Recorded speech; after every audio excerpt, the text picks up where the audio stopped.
Let me take you back to yesterday. Yesterday, we were showing you these pictures. You can see them right now. The Taliban, all dressed up with American weapons and American uniforms.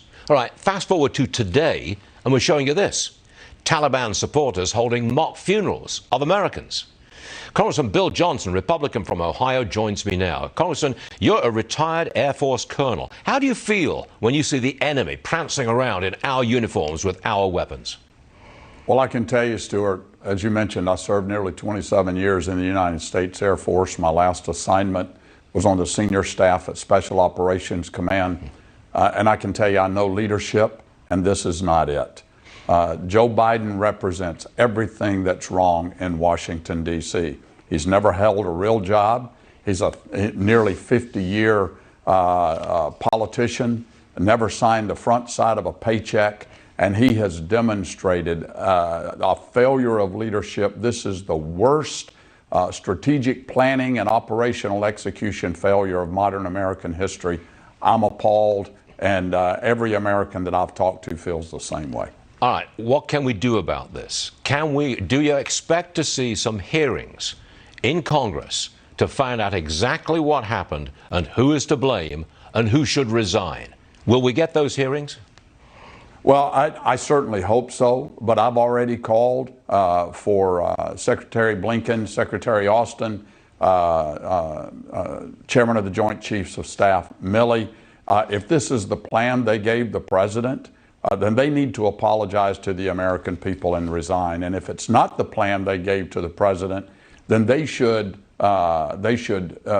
stand up to their moral responsibility and tell the American people just how unfit Joe Biden is. I don't know if Nancy Pelosi and Chuck Schumer are going to allow the proper investigations to go forward. I can tell you that Republicans are going to be calling for it.